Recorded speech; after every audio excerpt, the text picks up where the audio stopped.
Based on the understanding you previously got in the other lessons, now you know more about the products and components your customer is using. Let's go forward now and let's create them in SAP. And to do this, we will create material master data in SAP for our finished products, for our semi-finished products, and for our raw materials. The transaction code to create material master data is MM01. And I have here two options. I can either maintain the transaction code in the transaction bar, and I can go there with this enter button. Or if I don't know the transaction code, but I understand the menu tree, then I can go and search it based on the menu tree. And this can be done from logistics, production, master data, material master, material, create general, and then here is MM01. I can double click on it, and now I'm in the initial screen for creating material master. First, here I have to input my material number, which in my case is going to be MT-1100. Here we have to input the industry sector, and I see here that I have different industry sectors. And in our case, I'm going to select mechanical engineering. This industry sector will control what kind of views will I have available to maintain for my material number, and also for each view what kind of fields I have available, and which one of them are hidden, which one of them are mandatory, or which one of them are optional. But this is something that we will cover in other lessons. Now we're gonna go forward with the standard SAP industry sector M for mechanical engineering. I have here the option of maintaining the material type. And based on what kind of material I'm creating, I have different kind of types, which can be also used in different industries. Here you also have the option of creating your own material type if you feel that the type that you want to use is not available here. But this also will be the subject of another lesson. For now, I'm going to use the standard SAP material type for finished products, which is called FERT. So FERT is finished product SAP. Now I can go forward here with this continue button. Here I have the option of selecting what kind of views I want to maintain for my material. And the whole principle of these views is that SAP organized different information in different views. So one material can be sold to a customer, can be purchased from a vendor, can be planned in-house, can be manufactured in-house, and so on. So based on different processes which are possible for one material, and based on different departments which are working with the same material, we have information structured into different views. For our example, I will select the basic data 1 and the basic data 2 views. Then I will select the sales views, which are relevant if we want to sell our bicycle. I will select the MRP views, which are relevant for planning. The work scheduling view is very important for manufacturing. So if you are manufacturing a product in-house, you have to maintain the work scheduling view. But our product, it's also relevant for costing. So we want to have accounting postings for each material movement that we will do. And to make this possible, we have to also select the accounting view here. Here we have to maintain our organizational levels. So my plant is 1000. The storage location. In our examples, we will use two storage locations, 0002 and 0001. The first one, 0002, will be used for finished products. So in my case now, my bicycle is a finished product, and in the end I will want to receive it in my finished products warehouse. So this is why here I'm going to use 0002. But you will see that for the other components, which are either sub-assemblies or they are either raw materials, we will use 0001. The sales organization here it's 1000 and the distribution channel it's 10. And I can use this button to continue. Okay, now we are in the basic data 1 view. And here first of all I have to maintain the description of my material. In my case it's gonna be the professional road bike for men. I'm maintaining here the basic unit of measure, which is PC from PCs. And I can maintain also the weights. So one bicycle will have 10 kilograms gross and the net weight will be 8 kilograms. I will go forward in my basic data 2 view. Here we have also different kind of fields which are available, but in our case we will not fill them. Going to the sales views. Here I have to maintain my delivering plant, which is 1000. But then also here we have to maintain the tax information.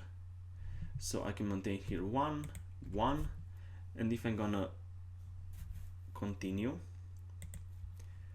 then I will get here all my countries which are relevant in terms of tax. And I can maintain here 1 for each one of them. Based on your systems customizing, you can have here either one country or either many countries. If you are gonna use the same system as I'm using based on the previous lessons, then you will get the same countries as me. But what does this one mean? Let's take an example here for India. I have here two options. I can have either 0 or either 1.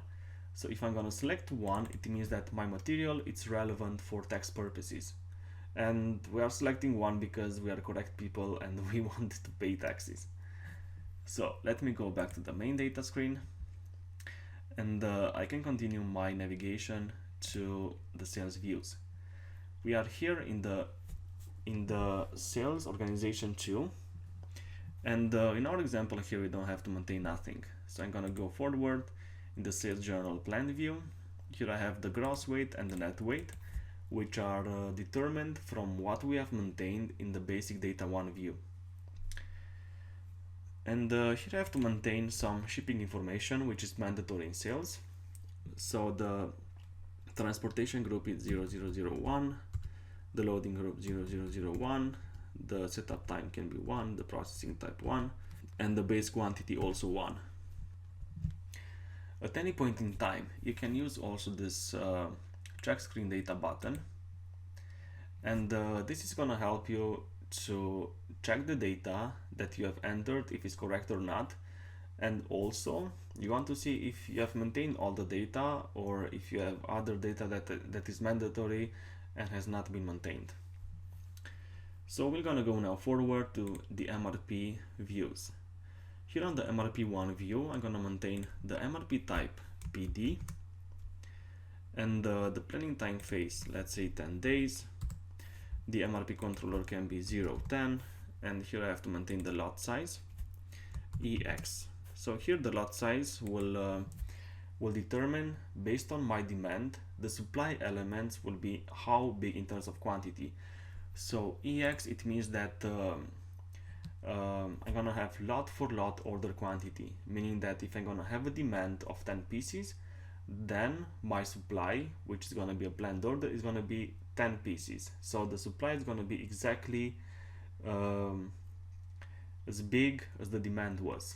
But there are situations also in which you want the supply to be in multiple of 10 pieces or in multiple of 50 pieces, depending on your business and depending on your production line and so on. So here let's go with EX, which is a standard value for the lot size. I'm gonna go here forward to the MRP2 screen. Oh, seems like I've done a mistake. So the MRP type should be PD and not PC. Let me check it again now. Okay, and now it was correct. Now I've navigated to the MRP2 screen, and here I have to choose my procurement type. Remember that we were talking about different procurement types which are available in SAP. The procurement type E, it means that my material is produced in-house, and this is what I'm going to use here. But we also have the option of F, and the procurement type F will be something that we will use when we will map our raw materials which are purchased from external vendors. And X, it means that you have a material which can be either in-house produced or it can be either procured from an external vendor. So now let's go with E here. The production storage location. This one, in our case, it's 0002. So what this one means is that all the time when I'm gonna have production orders for my bicycle, when the production process will be finished, my bicycle will be received automatically in my storage location 0002. If you don't maintain this value here, it means that all the time when we have a production order, you have to manually specify on which storage location you want to receive it. But most of the companies are using a storage location by default, and this is because they have specified which is the storage location for sub-assemblies, which is the one for finished goods, and so on. So in our case, it's going to be 0002. The in-house production time will be 10 days. The GR processing time will be 1 day, and the planned delivery time will be 10 days, and my scheduling margin key will be 001. Okay, I can check my information again just to be sure that I'm good, and it's all good. I don't see here any warning or any error. I can go forward in my MRP3 screen, and here I have to maintain my strategy group. In our case, it's going to be PP.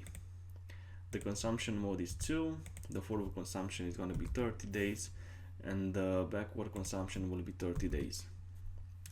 My availability check, this is the availability check group, and this one is 02, and the total replenishment lead time will be 10 days. Okay, let's check our screen. It's all perfect. Let's go forward into our MRP4 screen. Here I will select my selection method 2 and the individual or collective 2. I will not go here into details, but just to show you at a glance what this one means. So the selection method 2, it means that when I'm having a production order, the bill of material, which contains all the components which I'm using in that production order, and also the routings, which contains information about my steps in production or my operations, they will be determined based on the production version. And here I have individual or collective. The value 2 means that we have collective requirements only.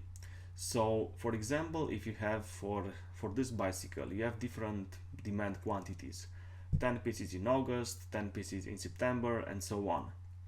Then when the MRP runs, it will create supply elements for the sub-assemblies all into one order. So it will not create one planned order for 10 pieces and one planned order for 20 pieces. It will collect them all and will create one planned order for 30 pieces. Let's check our screen data and the work scheduling view. Here we have to specify the production supervisor, which in our case will be 010. I see here that the production storage location, it's determined by SAP based on the information we have maintained in the MRP2 screen. And I can check my information, and then I can go into accounting.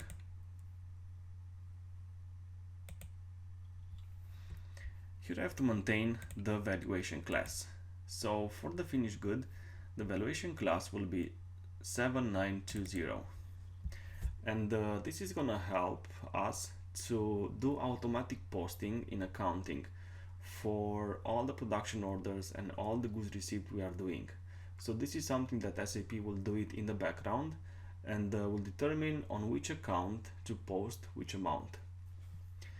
The price control here we have S, but there are actually two options. One is S coming from the standard price, and the other one is V coming from the moving average price. When do we use S and when do we use V?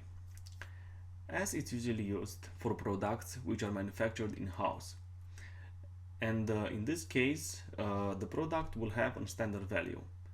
Okay, for example, in our case can be the standard price 100, And then in the end of the month, if we have variations because the price of the raw materials has increased or has decreased, those variations can be settled in accounting. But SAP is recommending that for manufactured parts we will use as a standard price. You will see later on that for the products which are raw materials being procured from external vendors, we will use V.